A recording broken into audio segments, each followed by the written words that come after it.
Inshuti bakunzi bacu rero ba Fab TV mudukurikira umunsi ku munsi, twagarutse muri ya gahunda y'ubusobanuro bw'amazina atandukanye, by'umwihariko ay'abakunzi bacu rero muba mwifuze ko tubaha ubusobanuro bwayo. Uyu munsi rero tugiye kuba twaguha ubusobanuro bw'izina Adalbert.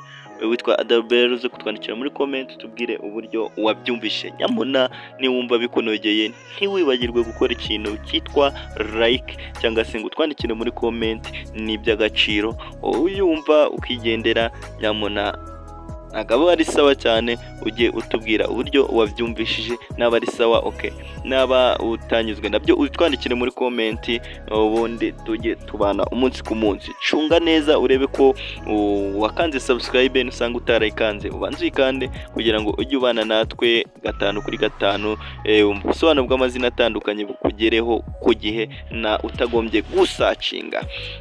Reka rero tuguhe ubusobanuro bw'izina Adalbert. Adalbert ni izina rikomoka mu rurimi rw'Ikidage cyangwa se y'Ikidage cya kera, aho bavuga Adari, umunyacyubahiro cyangwa se Berti uzwi, cyangwa se umucyo. Risobanura rero umunyacyubahiro uzwi, cyangwa se urabagirana mu izina ryiza. Mu bijyanye n'imico n'imyitwarire y'uwitwa iri zina Adalbert, aba ari umuntu wiyubaha, wifuza kuba indakemwa, kandi uharanira ukuri. Ni cyangwa se umunyembaraga mu bitekerezo, kandi akunda kuyobora. Mu bijyanye rero n'ibyo akunda, Adalbert akunda kubahwa, kugira ijambo mu bandi, gukora ibintu by'akamaro bigira aho bigera, no kuba icyitegererezo.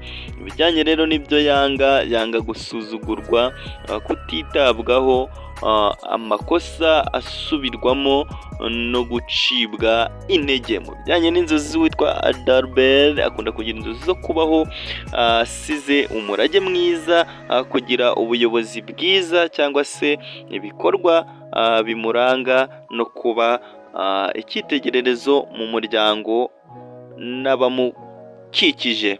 Ubwo rero ubusobanuro bw'izina Adalbert, naho mu kanya mu busobanuro bw'ayandi mazina. Turakunda cyane. Iyi ni Fab TV, ciao ciao.